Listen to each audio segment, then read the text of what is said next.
We've all seen weird stuff online, but that's just the English side. The Japanese internet has stories about curses, disappearances, and strange mysteries that were never solved, and most people outside Japan have never heard of them. Today we're exploring the creepiest content from the Japanese internet. We'll start with the strange cases and save the worst for last. The new goal, guys, is 2.5 million subscribers by the end of 2026. It's a crazy goal, so it would mean the world if you subscribe, and I will do my very, very best to put out the best videos I possibly can for you. I'm Visual Venture, and you are awesome. The mystery of the evaporated people. On Japanese social media, there's a hashtag that translates to husband missing. Under that hashtag, women post photos of husbands who left home and never returned. They just vanished into thin air. In Japan, there's a word for this. It's called johatsu.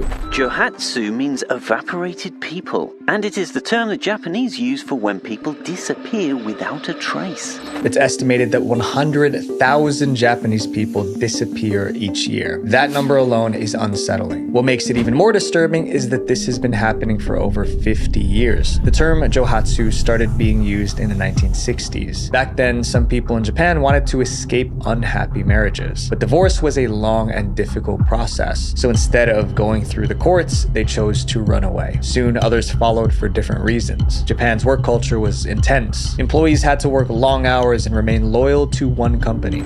In many companies, your salary isn't really based on how good you are at your job, but how long you've been sitting in that company. Some couldn't handle the pressure. They left home one morning and never returned. Others vanished out of shame. One engineer lost his job but felt too embarrassed to tell his family, so he disappeared. Another case involved a family that owned a restaurant. They took out a loan they couldn't repay. When the debt became too much, the entire family disappeared. There were many more reasons. Even failing an exam can motivate people to disappear. That is actually the case for many of yohatsus. They chose to vanish because of depression, disappointment, rejection, and lack of support. It felt as if people were dissolving into thin air. That's why the Japanese called it johatsu, which means evaporation. The name came from the idea of water disappearing into the air. Now we get to the strangest part of this case. Most people didn't have the skills to disappear and build a new life, so an entire industry was formed to help them do it. Japan is the only country I know that has an entire underground industry dedicated to helping people disappear. In Japan, there are companies known as yonigeya. In English, that means midnight escape agents. These agents offer services such as secret relocations, where a person could be transported to a new location overnight without anyone knowing. Midnight escape agents operate openly. They have websites, logos, and office staff. They charge anywhere from $450 to $2,600. Once someone hires them, planning begins immediately. Days before the move, they help clients sneak out small items and store them elsewhere. If the client is alone, the move usually happens in the middle of the night. If an entire family wants to disappear, each member is sent on a fake errand that morning. By the time anyone notices, the home is empty. If the client has debt and is being watched by debt collectors, the movers find ways to avoid detection. Every detail is calculated. Then they transport the client to secret towns. There are neighborhoods that have become hotbeds for johatsu, and much like the people who call them home, they no longer officially exist. Some of these secret towns don't appear on Japan's official maps. In these places, people can rent rooms and work cash-only jobs without showing ID. For someone who wants to disappear, it offers a clean break. Imagine an entire town filled with people who reported missing. Sounds pretty creepy to me. So if you ever scroll through Japanese social media, don't be surprised by all the missing person posts. It may seem scary to us, but over there, disappearing is actually a business. This next case is about a guy who took his obsession with a girl too far. The creepiest love story. In 2011, a man went on an online Japanese chat room asking for advice. His post was titled, "Help. The girl I like won't respond to my emails." At first, people thought it was a simple dating question, but the more he explained, the creepier he seemed. The real problem was how obsessed he sounded. He was willing to do anything to win her over. Users soon realized they were watching a stalker situation unfold live. The man never shared his real name. For his story, we'll call him Kai. Kai said he liked a girl named Denko. They went to the same college, but he was too shy to confess his feelings. One day during their second year, they hung out in a group. He got her contact details. After that, they began texting. Then Denko suddenly stopped replying. 3 days passed with no response. Kai was worried. He thought maybe she was hurt, so he asked the chat room what to do. Before giving advice, users asked one question: how many times did you message her? Kai's answer shocked everyone. He sent 600 emails in 3 days. That's like one message every 7 minutes, and he didn't see anything wrong with it. The sheer number is alarming enough, but the way he just casually drops that in like it's a totally normal thing to do is wild. Some in the chat room called it stalker level creepy. They told him to stop contacting her immediately, but Kai refused. He insisted he was in love. The chat room then asked what their conversation looked like before Denko stopped replying. Kai told them. Obi gave a couple of examples of how their conversations went when Denko was still replying, which are honestly just ridiculous. The messages were repetitive and boring. What do you do for fun? What do you listen to? At that point, some users began trolling him. They told him to send more emails and call her non-stop. They were being sarcastic, but Kai took them seriously. He bombarded Denko with more messages. Denko finally replied. She wrote, "Don't email me anymore." Most people would understand that clearly, but Kai didn't. He returned to the chat room and posted her message. He asked what he should do next. When users told him to leave her alone, he refused. Instead, he took things to the next level. He went to Denko's house unannounced. What's disturbing about that is that he had her address. He knew exactly where she lived. And as we'll see in a second, that alone was enough to make her fear for her life. Most people don't realize how easy it actually is for someone to find that information about someone else. Your home address, your phone number, it's most likely public online right now and anyone can see it. A few years ago, someone found my own personal details and used it to threaten me and my family. That was the moment I realized how exposed our data really is. You see, data broker websites make money by selling your information to anyone who pays. And what's crazy is that this is completely legal, but they're also legally required to remove your information if you ask them to. I tried to remove my data online by myself, but there were hundreds of these sites with my information. There was just no way I could do it all. That's how today's sponsor Aura can help. Aura finds which websites have your data, then they handle the removal requests for you. Within a few weeks, you'll notice less spam calls, less junk mail, and your information becomes much harder to find online. But Aura goes beyond data removal. It monitors the dark web, so if your data shows up there, they'll notify you right away. Aura will also tell you if someone tries to take out credit or open a bank account in your name. And in the worst case scenario, you're backed by up to $5 million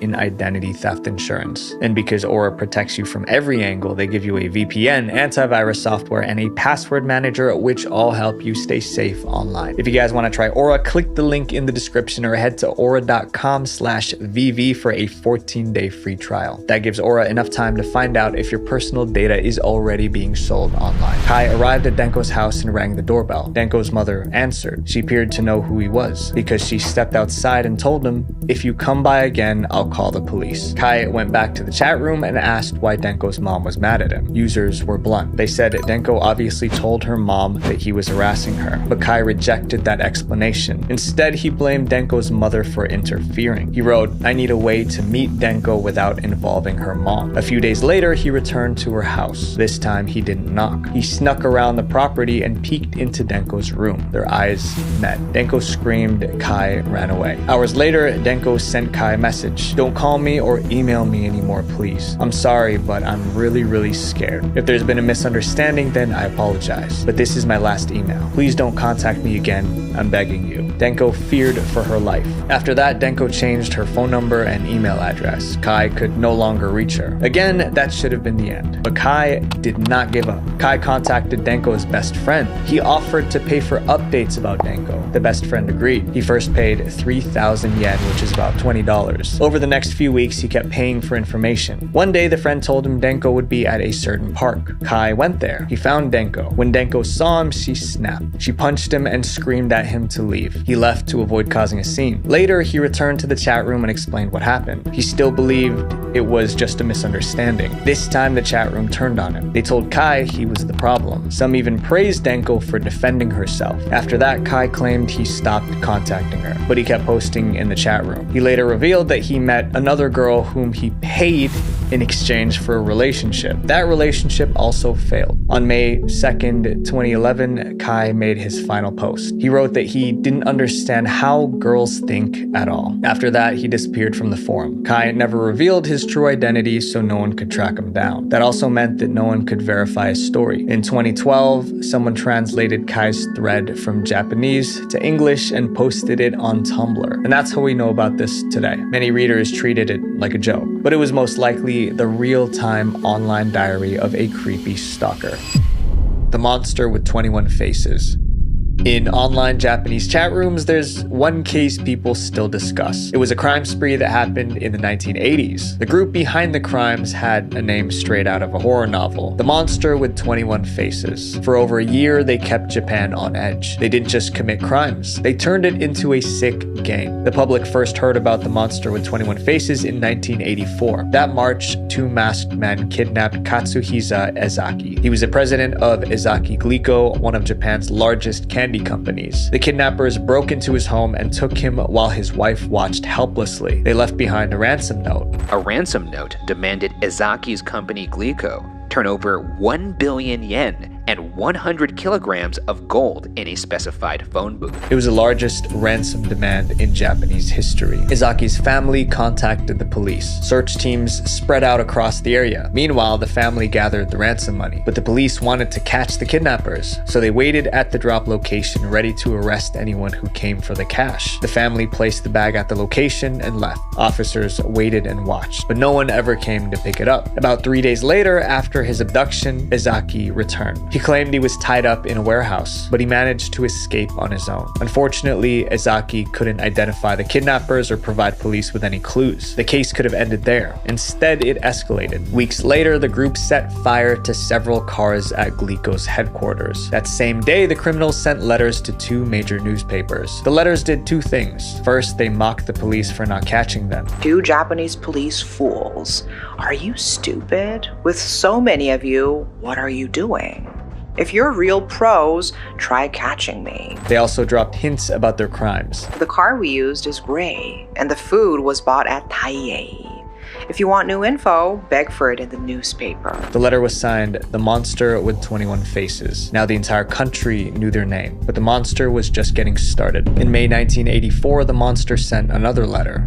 The monster claimed to have laced $21 million worth of Glico products with potassium cyanide. Some reports said hydrocyanic acid soda. In simple terms, they said they put poison in candy that was already in stores. The news spread fast and Japan panicked. Supermarkets removed all Glico products. Parents threw out candy. Glico lost $130 million from this threat alone. To save the business, hundreds of workers were laid off. When investigators tested the candy, no poison was found. The monster was just bluffing, but the fear it caused was real. In June 1984, the monster sent another letter. We're satisfied. The president of Glico has already gone around with his head hanging down long enough. We would like to forgive him. Just like that, the attacks on Glico stopped. No ransom was paid. No arrests were made. Many believed the nightmare was over. They were wrong. A few months later, the monster chose a new target. That October, they began threatening another candy company called Morinaga. A letter was sent to newspapers. It was addressed to the moms of the nation. In it, the monster claimed they placed poisoned Morinaga candy in stores. This time, it wasn't a bluff. Police searched supermarkets nationwide. They found over a dozen poisoned candies. Strangely, the monster placed warning labels on them. Danger contains poison. You'll die if you eat this. The monster with 21 faces. Morinaga's sales dropped 60% overnight. The company laid off employees. The government had to intervene to prevent the business from collapsing. The monster then threatened other Japanese food companies. One letter read, "We are the culprits involved in the Glico and Morinaga incidents. If you do not want to become another Glico and Morinaga, put out the cash. If you don't respond, we'll poison your products." Several companies paid ransom. Meanwhile, police thought they were doing everything to find the monster. They believed they were closing in. During one ransom pickup, an undercover officer was assigned to deliver the money. He boarded a train. Then he noticed a man watching him. The officer said the man had eyes like those of a fox.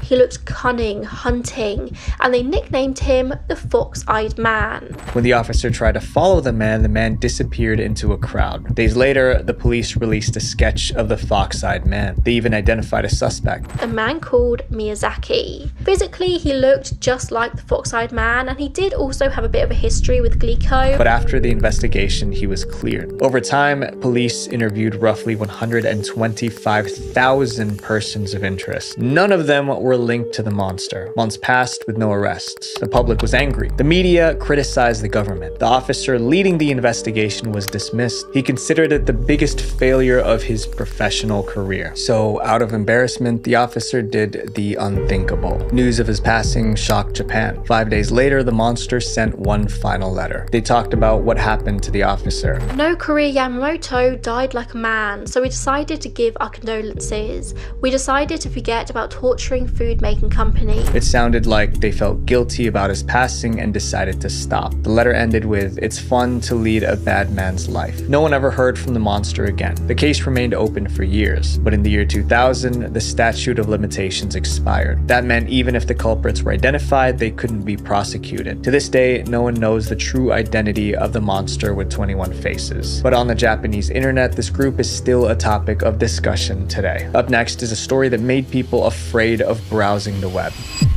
The Red Room Curse.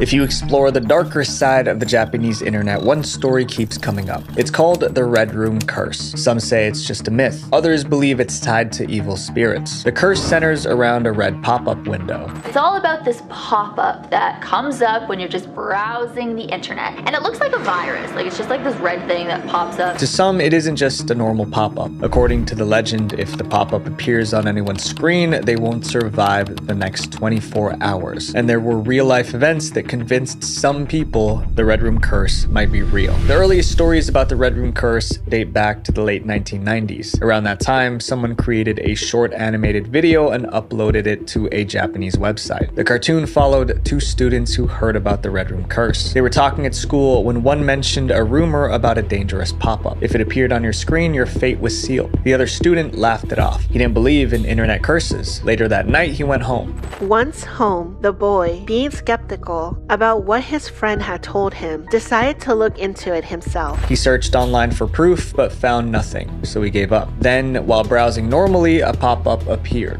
The legend is about a pop-up box on the internet that reads, "Do you like?" in Japanese, which is also narrated by a girl.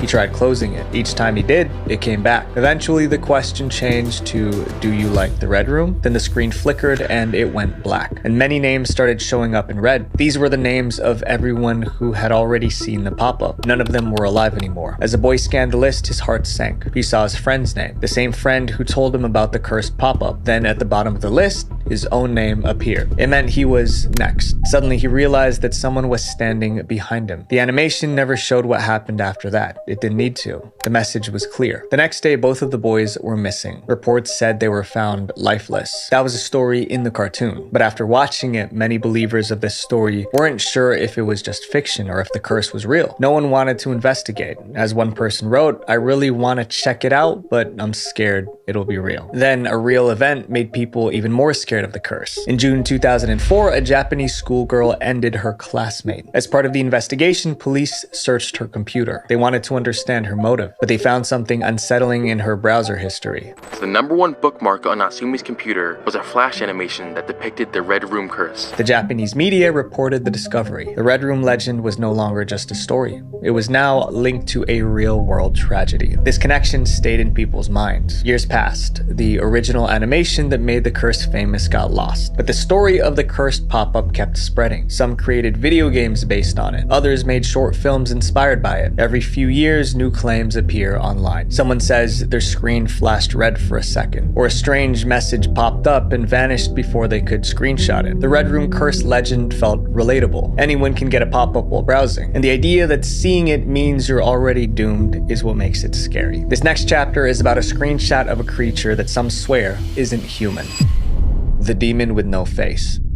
In November 2020, a photo from a traffic camera went viral on the Japanese internet. It wasn't a car crash, weather update, or anything you expect to see on a traffic cam. It looked like a picture of a demon. At least that's what most people who saw it thought it was. The camera was located at a place called the Izu Skyline. It's a long mountain road in Japan. The cameras were installed for traffic and weather updates, so they captured images of the road every hour and posted them on the website. On November 1st, 2020, a Twitter user was checking out the live feed from those cameras. Then he saw something strange. A figure stood near the side of the road. It was completely black and it wasn't moving. It simply stood there facing forward. The shape looked human, but it had no visible features. No matter how much he zoomed in, he could not see a face. It was just a solid silhouette standing upright. The user quickly took a screenshot. He posted the image on Twitter and asked if anyone knew what it was. It's so bright, and yet the figure is all black. It's creepy. Also appears to be slightly bigger than a normal person. The post triggered thousands of reactions. Some thought it was just a person in black clothes or spandex, but the figure looked far too smooth. There were no creases or fabric lines. There was something else that made no sense. The figure had no shadow. That was unnatural. Then came the creepiest observation. The photo was taken on November 1st. That was the morning after Halloween. That detail shifted the entire conversation. Some began to think it was a supernatural entity, but others argued it was likely a prank.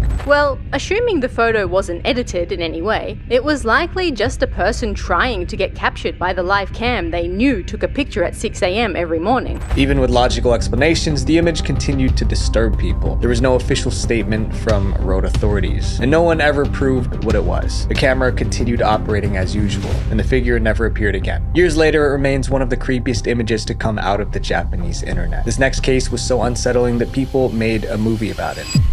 The train ride to nowhere. In January 2004, a Japanese chat room asked users to share any strange things happening around them. Hundreds of users joined the conversation. They told stories about odd events and random coincidences. Then a user named Hasumi began posting. Her story was so unsettling that it made everyone stop and read. And it was unfolding in real time as she typed. Hasumi was typing while she was on a train heading home from work. It was late at night. The train was supposed to stop at her usual station, but it didn't. It just kept going. 10 minutes passed, 15, 20, but still no sign of slowing down, no familiar station announcements. Hasumi looked around. All the other passengers were asleep. No one seemed worried. Instead of panicking alone, she posted on the online chat room asking what to do. People replied instantly. First, they told her to check the conductor, but she couldn't find him. Finally, the train stopped. Hasumi stepped off and posted the name of the station, Kisaragi Station. That wasn't her stop, and she never heard of that station before. Users in the chat room searched online. Kisaragi Station didn't exist on any map. No one in the group recognized the name either. Hasumi was stranded at a place that didn't seem to exist. All she wanted was to get home. Some users told her to stay on the train, but Hasumi already stepped off, and the train left before she could get back on. Now she was alone. The station was completely deserted. Not a single person anywhere.